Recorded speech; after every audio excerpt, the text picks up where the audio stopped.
Donc, suite à l'annonce du groupe Imperial Brands, leur projet de suppression de 366 emplois en France avec la fermeture de la dernière usine de fabrication de cigarettes à Riom, dans le Puy-de-Dôme, et du seul centre de contrôle et d'analyse des cigarettes de Fleury-les-Aubrais, dans le Loiret. Nous avons eu un travail de réflexion au sein de la filière tabac qui nous a amené de l'agriculture jusqu'au bureau de tabac, en passant par l'industrie, à faire un état des lieux de nos problèmes et des revendications à défendre ensemble.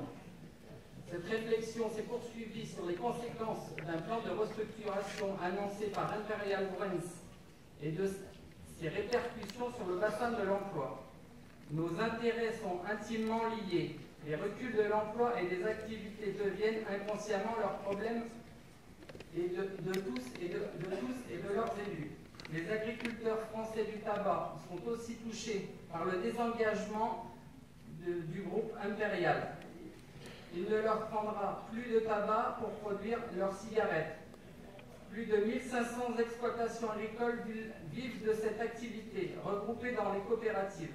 L'usine de Riom comprend 239 salariés et un centre de dépannage aux buralistes qui leur permet de réalimenter fréquemment et éviter d'immobiliser des stocks disproportionnés avec les ventes.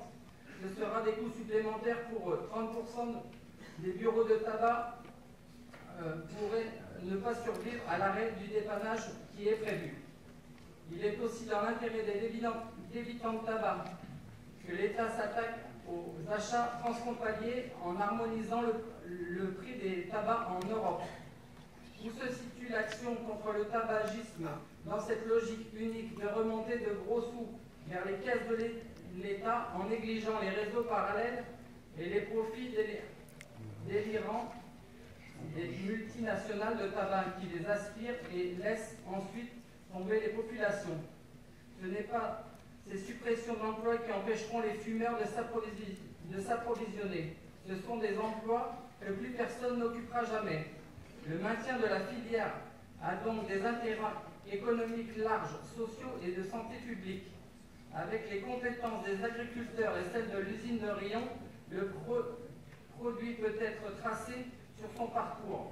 Il peut être rendu le moins nocif possible de la plante à la fabrication et mis sous surveillance permanente par le centre de Fleury-les-Aubrais qui est en capacité d'assumer le contrôle de tous les produits importés.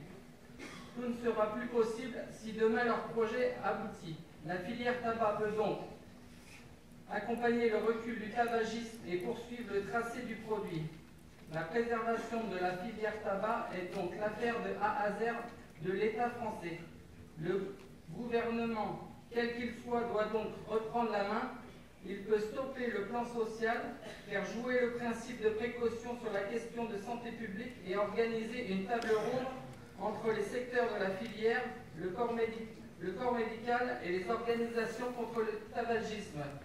Continuons à nous rassembler sur la base de tous les intérêts convergents et de toutes les batailles en cours pour la réindustrialisation des territoires et la défense de l'emploi. Merci à tous. Merci.